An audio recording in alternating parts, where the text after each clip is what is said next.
আসসালামু আলাইকুম। সংবাদে আপনাদের সবাইকে স্বাগত জানাচ্ছি। আমি ফিরোজ তোহা। শুরুতেই সংবাদ শিরোনাম।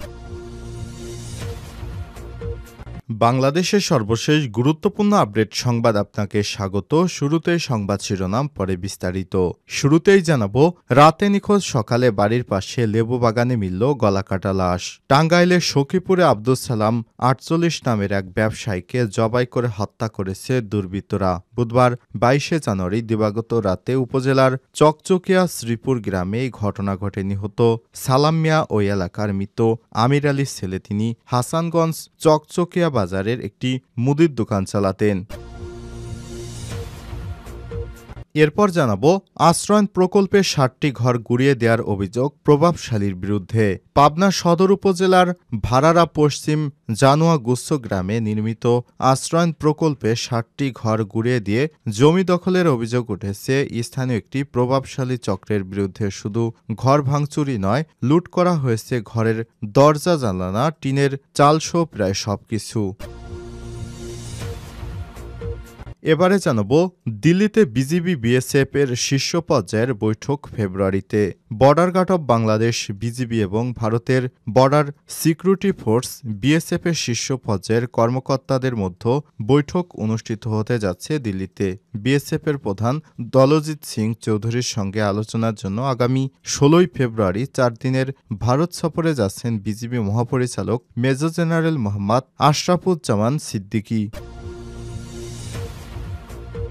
এবারে জানাবো, ১৬ বছর পর কারামুক্ত বিডিআরের ১৬৮ জন সদস্য। দীর্ঘ ১৬ বছর পর কারাগার থেকে বের হচ্ছেন বিস্ফোরক মামলার আসামি জামিন পাওয়া বিডিআর সদস্যরা। বৃহস্পতিবার ২৩শে জানুয়ারি ঢাকার কেন্দ্রীয় কারাগার থেকে মোট ৪১ জন, গাজীপুর কাশিমপুর কেন্দ্রীয় কারাগার থেকে ২৬ জন, কাশিমপুর ২ থেকে ৮৯ জন, কাশিমপুর হাই সিকিউরিটি থেকে ১২ জন সহ মোট ১৬৮ জনকে মুক্তি দেওয়া হয়েছে। এদিকে আর্থিক ও শিক্ষা ব্যবস্থাকে ঢেলে সাজানোর আহ্বান প্রধান উপদেষ্টার। প্রধান উপদেষ্টা ড মোহাম্মদ ইউনূস বলেছেন, বাংলাদেশের যত তরুণ নেতৃত্বকে সামনে রেখে এগিয়ে যেতে হবে। বুধবার ২২শে জানুয়ারি সুইজারল্যান্ডের দাভোসে অনুষ্ঠিত বিশ্ব অর্থনৈতিক ফোরাম ডব্লিউবিএফ এর সম্মেলনে বিশ্বের বিভিন্ন দেশের নেতাদের সঙ্গে সাক্ষাৎ ও আলোচনার সময় এসব কথা বলেন তিনি। এ সময় তিনি আর্থিক ও শিক্ষা ব্যবস্থাকে ঢেলে সাজানোর আহ্বান জানিয়েছেন। এবং সর্বশেষ জানাবো, এবার যুদ্ধ নিয়ে পুতিনকে ট্রাম্পের হুঁশিয়ারি। রাশিয়াকে এবার হুঁশিয়ারি বার্তা দিলেন মার্কিন প্রেসিডেন্ট ডোনাল্ড ট্রাম্প। তিনি বলেছেন, ইউক্রেনে যুদ্ধ বন্ধ করতে রাশিয়া চুক্তিতে না পৌঁছলে দেশটিকে নিষেধাজ্ঞার মুখে পড়তে হবে। বার্তা সংস্থা রয়টার্সের এক প্রতিবেদনে সব তথ্য জানানো হয়েছে। ট্রাম্প তার সামাজিক যোগাযোগ মাধ্যম সোশ্যাল ট্রুথে বলেছেন, রুশ প্রেসিডেন্ট ভ্লাদিমির পুতিনকে এই যুদ্ধ বন্ধ করতে হবে, তা না হলে তিনি ব্যবস্থা নেবেন। মার্কিন প্রেসিডেন্ট বলেন, এখনই মীমাংসা করুন, এই হাস্যকর যুদ্ধ থামান, না হলে পরিস্থিতি আরও খারাপ হবে। প্রিয় দর্শক, এতক্ষণ শুনছিলেন সংবাদ শিরোনাম, এবারে বিস্তারিত। তবে তার আগে বন্ধুরা, অনুরোধ থাকবে সংবাদটিতে একটি লাইক দিন। এই চ্যানেলে আপনি নতুন হয়ে থাকলে আমাদের সংবাদটি দেখতে দেখতে চ্যানেলটি সাবস্ক্রাইব করে রাখুন। কমেন্ট করে বন্ধুরা আপনার মূল্যবান মতামত জানিয়ে দিন আপনি বিশ্বের কোন দেশ থেকে বা বাংলাদেশের কোন স্থান থেকে আমাদের সংবাদটি দেখছেন এবং শুনছেন। এবারে বিস্তারিত। রাতে নিখোঁজ, সকালে বাড়ির পাশে লেবু বাগানে মিলল গলাকাটা লাশ। টাঙ্গাইলের সখীপুরে আব্দুল সালাম ৪৮ নামে এক ব্যবসায়ীকে জবাই করে হত্যা করেছে দুর্বৃত্তরা। বুধবার ২২শে জানুয়ারি দিবাগত রাতে উপজেলার চকচকিয়া শ্রীপুর গ্রামে এই ঘটনা ঘটে। নিহত সালাম মিয়া ওই এলাকার মৃত আমির আলীর ছেলে। তিনি হাসানগঞ্জের চকচকিয়া বাজারে একটি মুদির দোকান চালাতেন। স্থানীয় পুলিশ সূত্র থেকে জানা গেছে, সালাম মিয়া বুধবার রাত ১০টার দিকে তার দোকান বন্ধ করে বাড়ির উদ্দেশ্যে রওনা দেন, কিন্তু তিনি বাড়িতে ফিরেননি। পরে সালাম মিয়া বাড়ি না আসায় তার স্বজনেরা সারা রাত খোঁজাখুঁজি করেন। বৃহস্পতিবার ২৩শে জানুয়ারি সকালে বাড়ির পাশে লেবু বাগানে তাকে জবাই করা অবস্থায় তার লাশ দেখতে পান স্বজনেরা। নিহতের স্ত্রী বাসাতুন বেগম বলেছেন, আমার স্বামী তার দোকান বন্ধ করে বাড়ি ফেরার সময় আমরা তাকে সারা রাত বিভিন্ন জায়গায় খোঁজাখুঁজি করার পরও কোথাও পাইনি। সকালে আমাদের লেবু বাগানে তার জবাই করা লাশ পাওয়া যায়। নিহতের মেয়ে ফাতেমা আক্তার বলেছেন, আমার বাবার কোনো শত্রু ছিল না, কে বা কারা আমাদের সহজ সরল বাবাকে নির্মমভাবে জবাই করে হত্যা করেছে, আমি তাদের বিচার চাই। সখীপুর থানার ইনচার্জ জাকির হোসেন জানান, লাশ ময়নাতদন্তের জন্য টাঙ্গাইল মেডিকেল কলেজ হাসপাতালে পাঠানো হয়েছে। খুব দ্রুত হত্যাকাণ্ডের রহস্য উদ্ঘাটন করা হবে এবং আসামিদের গ্রেপ্তার করা হবে। আশ্রয়ণ প্রকল্পে ৬০টি ঘর গুঁড়িয়ে দেওয়ার অভিযোগ প্রভাবশালীর বিরুদ্ধে। পাবনা সদর উপজেলার ভাড়ারা পশ্চিম জামুয়া গুচ্ছ গ্রামে নির্মিত আশ্রয়ণ প্রকল্পে ৬০টি ঘর গুঁড়িয়ে দেয় এবং জমি দখলের অভিযোগ উঠেছে স্থানীয় একটি প্রভাবশালী বিএনপি চক্রের বিরুদ্ধে। শুধু ঘর ভাঙচুরি নয়, লুটপাট করা হয়েছে ঘরের দরজা জানালা, টিনের চালসহ বেশ কিছু আসবাবপত্র এবং প্রায় সবকিছু। অভিযোগ উঠেছে স্থানীয় প্রভাবশালী কিছু বিএনপি নেতা ওই জমিগুলো তাদের নিজেদের বলে দাবি করেছে। পরিবারগুলোকে জোরপূর্বক তুলে দেওয়া হয়েছে, একই সঙ্গে ঘর ভেঙে সবকিছু লুটপাট করে নিয়ে গেছে। অথচ ঘর ভেঙে ফেলার ঘটনার ৫ মাসেও টনক নড়েনি প্রশাসনের। ওই আশ্রয়ণ প্রকল্পের জমি নিজেদের দাবি করে আদালতে মামলা চলমান উল্লেখ করে সেখানে ৭ জনের নাম সম্বলিত একটি সাইনবোর্ড ঝুলিয়ে দিয়েছে চক্রটি।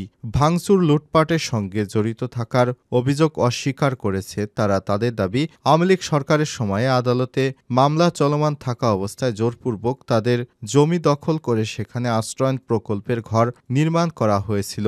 খোঁজ নিয়ে জানা গেছে, মুজিব শতবর্ষ উপলক্ষে দেশব্যাপী ভূমিহীনদের জমিসহ ঘর দেওয়ার উদ্যোগ নেয় পতিত আওয়ামী লীগ সরকার। তারই অংশ হিসেবে ২০২০ সালে পাবনা সদর উপজেলার ভাড়ারা ইউনিয়নের পশ্চিম জামুয়া গ্রামে ভূমিহীন ৬০টি পরিবারকে দলিলসহ সব ঘর বুঝিয়ে দেয় স্থানীয় প্রশাসন। পরবর্তী ৫ই আগস্ট ছাত্র জনতার আন্দোলনে আওয়ামী লীগ সরকারের পতনের পর ওই দিন সন্ধ্যায় ও রাতে সেই জমি নিজেদের দাবি করে বসবাস করা ভূমিহীন পরিবারগুলোকে ঘর ছেড়ে চলে যেতে নির্দেশ দেয় জমির স্থানীয় প্রভাবশালী একটি চক্র। আশ্রয়ণ প্রকল্পের বাসিন্দাদের অভিযোগ, তাদের অস্ত্রের মুখে ঘর ছাড়তে বাধ্য করা হয়েছিল। গুঁড়িয়ে দেয়া হয় আশ্রয়ণ প্রকল্পের সবগুলো ঘর, লুট করা হয় ঘরের দরজা জানালা, টিনের চালসহ সবকিছু। স্থানীয়রা জানায়, সেখানে ৬০টি ঘর থাকলেও বসবাস করতেন ৪০টি পরিবার। আশ্রয়ণ প্রকল্পের বাসিন্দারা নিজের প্রাণ বাঁচাতে অন্তত আশ্রয় নিলে এই জমি নিজেদের দাবি করে সদর সিনিয়র সহকারী জজ আদালতে মামলা চলমান আছে উল্লেখ করে এই সাইনবোর্ড ঝুলিয়ে দেয় চক্রটি। জমির মালিক দাবিদার ৭ জন হলেন ভাড়ারা পশ্চিম জামুরা গ্রামের আকরাম প্রামাণিক, উম্মত প্রামাণিক, আক্কাস প্রামাণিক, ইব্রাহিম প্রামাণিক, ইসমাইল প্রামাণিক, নায়েব আলী ও নবাব আলী। এদের বেশিরভাগই বিএনপির সমর্থক বলে নিশ্চিত করেছে একাধিক সূত্র। সাম্প্রতিক সামাজিক যোগাযোগ মাধ্যমে বিষয়টি প্রকাশ হলে নজরে আসে সবার। দিল্লিতে বিজিবি বিএসএফ শীর্ষ পর্যায়ের বৈঠক ফেব্রুয়ারিতে।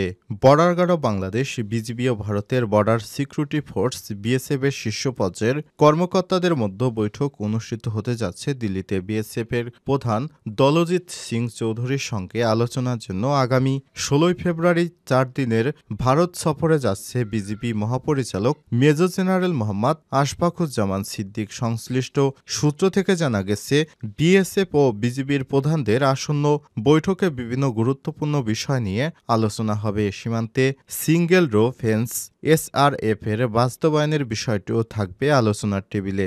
বাংলাদেশ ও ভারত সীমান্তে উন্মুক্ত এলাকায় যত দ্রুত সম্ভব কাঁটাতারের বেড়া নির্মাণ কাজ সম্পন্ন করতে চায় বিএসএফ। তবে সীমান্তের ১৫০ গজের মধ্যে উভয় পক্ষের কোনো প্রতিরক্ষা কাঠামো নির্মাণ করবে না মর্মে বেড়া নির্মাণে আপত্তি জানিয়েছে বিজিবি। বৈঠকে মাদক ও আন্তঃসীমা চোরাচালান মোকাবেলার অন্যান্য গুরুত্বপূর্ণ বিষয়ও উঠে আসছে বলে আশা করা হচ্ছে। ১৬ বছর পর কারামুক্ত বিডিআরের ১৬৮ সদস্য।